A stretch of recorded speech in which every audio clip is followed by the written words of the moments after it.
This is one of my favorite trees. It is a Brazilian rain tree. I wish I could have said that I'd grown it from seed, but I did not.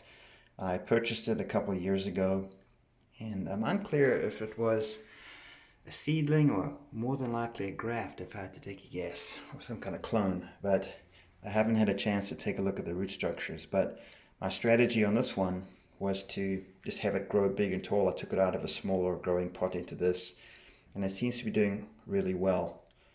Of all the different trees I experiment with, this particular tree just performs exceedingly well under a wide variety of conditions. It grows vigorously in the summer, and this one has been under northeast facing natural light in Canada and has still continued to grow vigorously. It hasn't dropped its leaves, even though I cut back watering and the light conditions were not fantastic. And it responds well to directional pruning. It's just so much that makes this tree an exceptional specimen and species to work with if you're kind of beginning and fumbling around like I was for the longest time. This one is not perfect. I'm struggling with some challenges. I need to make decisions around what to do with that branch structure because I've got a bit of an awkward set of branches here, and we had several branches all growing for the same spot, so I had to take those out. But now I've got to figure out what I do with this long trunk that doesn't have a lot of taper or movement. That it makes it a bit problematic from an aesthetic point of view. So what I plan on doing is just letting it grow. I'm trying to develop a new leader here, see if that can be the apex.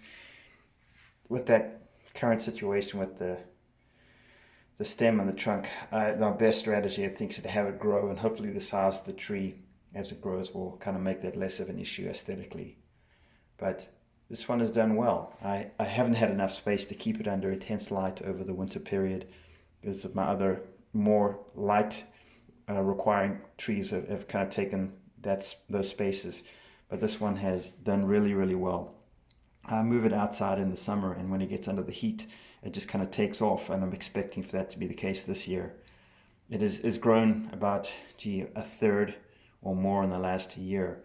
And I've got big plans for this one. They're very difficult to get hold of in Canada. I just haven't found either seeds or actually live trees to purchase. And I feel very fortunate to have got my hands on this one.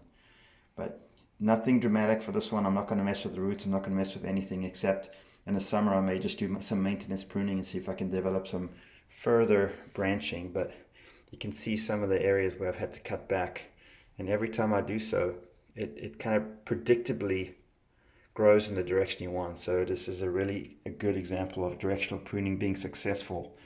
I wish my other acacias were as accommodating when it came to how to create structure, but even if that trunk issue doesn't get resolved, it's kind of easy to create this nice rounded canopy look, which is kind of what I'm going for. So if I could get my acacias anywhere to this level, I'd be thrilled. But in the subsequent videos, you see some of the challenges I've had with those. But this has really done well, and I'd recommend it to anyone who's interested in having a similar type tree in the Canadian environment.